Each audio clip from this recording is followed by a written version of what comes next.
अस्सलाम वालेकुम नाजरीन, आज 17 दिसंबर है। मैं हूं आपका दोस्त नदीम अकरम और आज मिडल ईस्ट फिर आग, साजिश, ताकत और सियासत के चौराहे पर खड़ा है।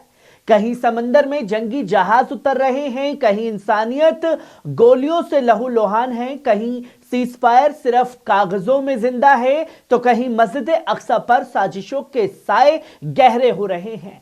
आज की 10 बड़ी खबरें न सिर्फ आंखें खोलेंगी बल्कि जहन को भी झकझोर देंगी। ये तमाम बड़ी खबरें आपके सामने होंगी, जहां पहली खबर अपनी स्क्रीन पर देख सकते हैं। सऊदी अरब ने उतारा नया जंगी जहाज किंग सऊद। दोस्तों, सऊदी अरब ने अपनी नौसेना को और मजबूत करने की दिशा में एक बड़ा कदम उठाया है। अमेरिका के विस्किंस राज्य सऊदी अरब का नया मल्टी मिशन जंगी जहाज किंग सऊद समुंदर में उतर गया है। यह जहाज तुवैक प्रोजेक्ट के तहत बन रहे 4 युद्धपोतों पर पहला है। इस प्रोजेक्ट का मकसद सऊदी नौसेना को नई टेक्नोलॉजी, बेहतर ट्रेनिंग और ज्यादा ऑपरेशनल ताकत देना है। इस मौके पर Saudi navy chief lieutenant general Mohammed Al Ghuraibi मौजूद रहे। उन्होंने कहा कि जहाज हवा, सतह, समंदर के नीचे आने वाले खतरों से निपटने में सक्षम होंगे और समुद्री रास्तों की हिफाजत करेंगे।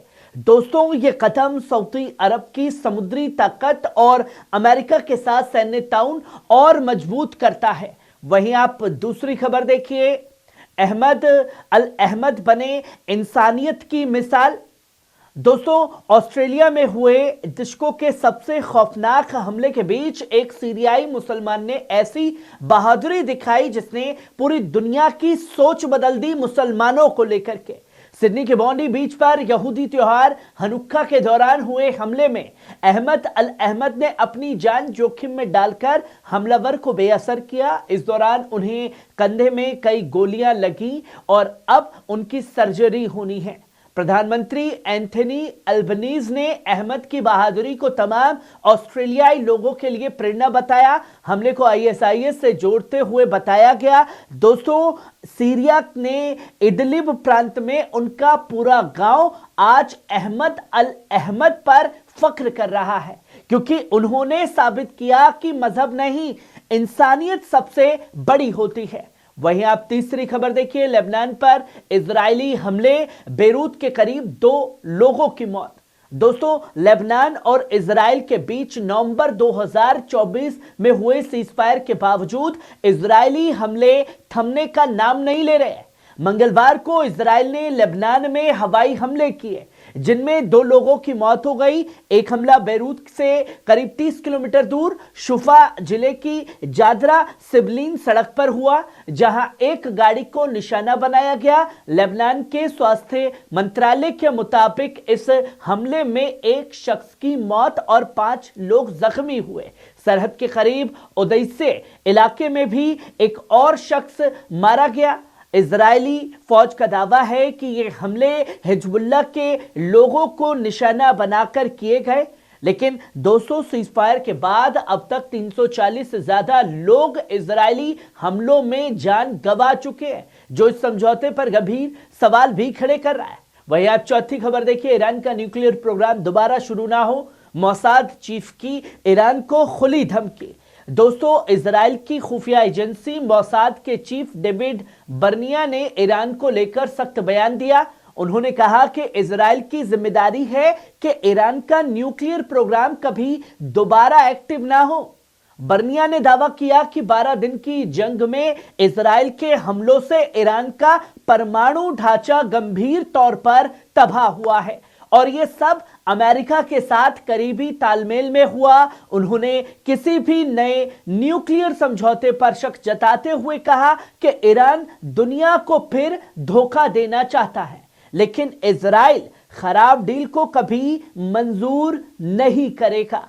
दोस्तों, ईरान इन आरोपों से इनकार करता रहा है और सुप्रीम लीडर अली खामेनेई ने अमेरिका के दावों को ख्वाब करार दे चुके हैं। वहीं आप 5वीं खबर देखिए, ट्रंप का बड़ा फैसला। दोस्तों, अमेरिकी राष्ट्रपति डोनाल्ड ट्रंप ने एक बार फिर सख्त इमिग्रेशन फैसला लिया है। सीरिया समेत 7 देशों के नागरिकों पर अमेरिका में दाखिले पर पूरा ट्रैवल बैन लगा दिया गया है। व्हाइट हाउस के मुताबिक यह फैसला नेशनल सिक्योरिटी और पब्लिक सेफ्टी के नाम पर लिया गया है। इस लिस्ट में सीरिया, बुर्किना फासो, माली, नाइजीर और साउथ सुडान, लाओस और सिएरा लियोन शामिल है। फिलिस्तीनी अथॉरिटी के ट्रैवल डॉक्यूमेंट रखने वालों पर भी रोक लगेगी। दिलचस्प बात यह है कि दोस्तों, कुछ महीने पहले ही ट्रंप ने सीरिया को सपोर्ट करने की बातें कही थी, लेकिन अब सीरिया पर फिर से सख्त पाबंदी लगा दी गई है। वहीं आप छठी खबर देखिए, अमेरिका का लेबनान को सैन्य सपोर्ट देने का ऐलान। दोस्तों, अमेरिका ने लेबनान को बड़ी सैन्य मदद देने की मंजूरी दे दी है। पेंटागन के मुताबिक लेबनान को 140 हाई मोबिलिटी मिलिट्री व्हीकल्स यानी HMMWV बेचे जाएंगे, जिनकी कीमत तकरीबन $35 मिलियन है। इस डील में सिर्फ गाड़ियां ही नहीं बल्कि radio system, GPS, electronic safety equipment, training और लॉजिस्टिक सपोर्ट भी शामिल है। अमेरिका का साफ तौर पर कहना है कि इससे लेबनानी फौज की आतंकवाद से लड़ने की ताकत बढ़ेगी और सरहदी खतरों से तेजी से निपटने में मदद मिलेगी।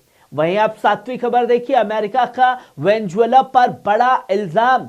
दोस्तों, वेनेजुएला ने अमेरिका के खिलाफ संयुक्त राष्ट्र सुरक्षा परिषद में सख्त शिकायत दर्ज कराई है। वेनेजुएला का कहना है कि अमेरिका ने अंतर्राष्ट्रीय पानी में उसके तेल से भरे एक तिजारती जहाज को जबरदस्ती रोककर तेल जब्त कर लिया और जहाज के क्रू को अगवा कर लिया गया।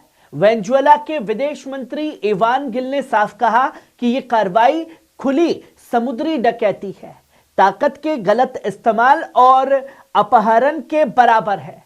क्रू के लोग अब तक लापता हैं। वेनेजुएला ने मांग की है कि क्रू को फौरन रिहा किया जाए, तेल वापस किया जाए और उसके तेल कारोबार में कोई दखल ना दिया जाए।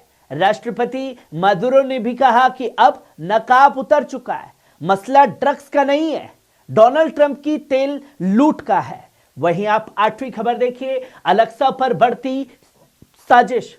दोस्तों, हमास ने इजरायली प्रधानमंत्री नेतन्याहू के बुराक स्क्वायर में दाखिले और यहूदी सेटलरों द्वारा मस्जिद अक्सा की पाक सरजमीन की बेहरुमती पर सख्त एतराज दर्ज कराया है। हमास ने इसे एक उकसाने वाली और भड़काऊ कदम बताया और कहा कि इजराइल यरूशलेम और मस्जिद अक्सा को यहूदी रंग देने की कोशिश कर रहा है। हमास ने भी साफ तौर पर कहा कि यरूशलेम फलस्तीन सियासत की राजधानी है और ऐसे कदम उसकी अरबी और कौमी पहचान नहीं बदल सकते हैं। वहीं आप नौवीं खबर देखिए, गजा में ठंड से मौत का खतरा बढ़ गया है। दोस्तों, मध्य पूर्व शांति प्रक्रिया के लिए संयुक्त राष्ट्र के डिप्टी कोऑर्डिनेटर रामेज अल अकबरूव ने गजा को लेकर गंभीर चेतावनी जारी कर दी है। उन्होंने साफ तौर पर कहा कि गजा में मदद की भारी कमी के चलते ठंड से मरने का खतरा बढ़ रहा है और जरूरी राहत सामग्री अब तक नहीं पहुंच पाई है। अकबरूव ने इजराइल पर सीजफायर समझौते और इंसानी प्रोटोकॉल की खुली खिलाफ वर्जी का इल्जाम लगाया है, जिसमें लाखों लोगों के लिए खेमे और अस्थायी घर देने की बात कही गई थी। वहीं आप आखिरी और 10वीं खबर देखिए, रहबर खामेनी को संदेश।